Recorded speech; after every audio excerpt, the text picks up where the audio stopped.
Apa sih kekuatan sholawat tibil kulub? Kenapa di Pondok Dalwa itu setiap habis sholat kalau ada yang sakit suruh baca tibil kulub ya. Bahkan itu kalau sakitnya agak keras dosis sholawatnya juga agak banyak. Dulu saya waktu jadi santri doa mudah-mudahan tidak ada yang sakit berat-berat. Kenapa? Capek tahu. Ya, tahu-tahu suruh baca, mari baca. Kalau cuma 10 nggak apa-apa, santri dibaca, ayo baca 100 kali tibil kulub. Itu kalau ada yang kasusnya sakitnya berat. Corona ringan, corona tuh ringan, nggak berat. Jadi dosisnya nggak usah banyak-banyak. Tapi hati yang sakit sama corona, nah ini berat ya.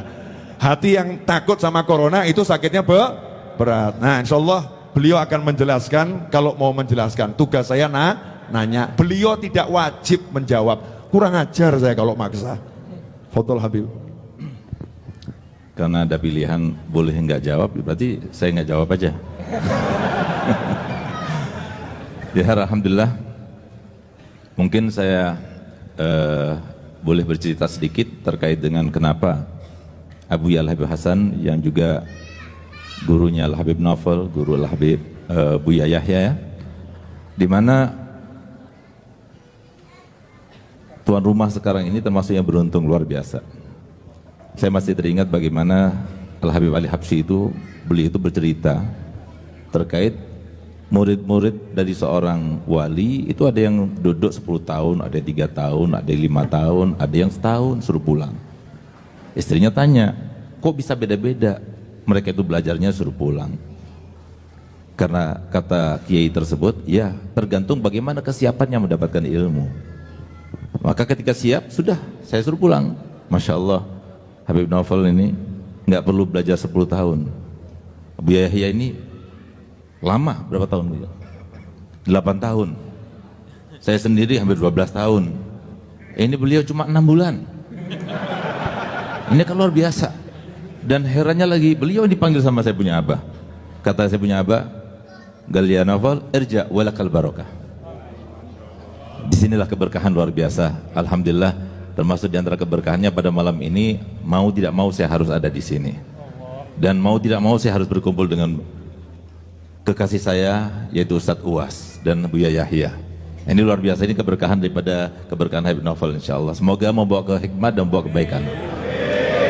Terkait dengan salawat tibil kulub, kenapa salawat tibil kulub itu menjadi andalan pondok pesantren Dalwa? Bahkan bukan hanya pondok pesantren Dalwa, tapi setiap para ulama, setiap pondok pesantren yang masih berpegang teguh dengan ajaran para aslaf, itu insya Allah pakai tibil kulub.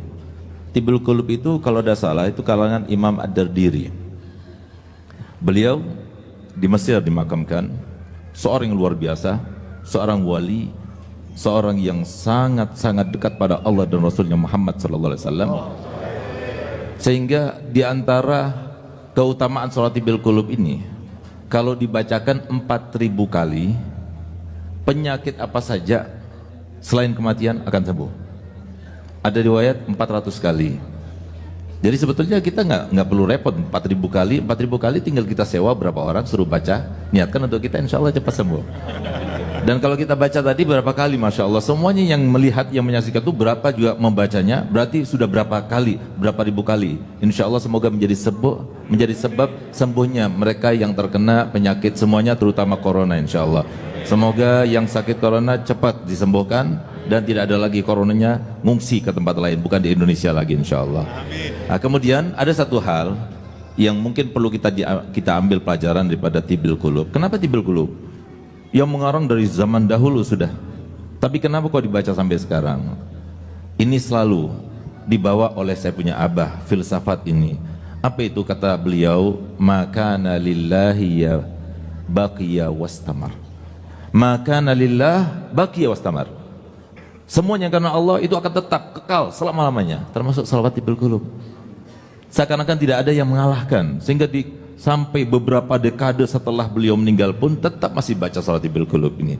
Oleh karena itu, ayo kita himbau, kita kembali kepada hadisnya Nabi SAW, di mana Nabi SAW bersabda, an-nasu kulluhum halka illal alimun, wal alimun kulluhum halka illal amilun, wal amiluna kulluhum halka illal mukhlisun, wal mukhlisuna ala khatarin azim. Jadi semua manusia akan binasa kecuali yang alim. Artinya alim gak harus menjadi orang alim, Tapi yang belajar ilmu agama, dia tidak akan binasa. Semua orang yang belajar ilmu agama akan binasa kecuali yang mengamalkan. Semua yang mengamalkan dengan ilmunya akan binasa kecuali yang ikhlas. Dan orang yang ikhlas pun itu dalam keadaan bahaya yang sangat luar biasa. Nah, intinya di sini, kenapa sholat tibil qulub mesti dibaca? Karena keikhlasan yang mengarangnya. Ayo sama-sama kita ikhlas. Mungkin begitu. Gitu, Habib. Afwan.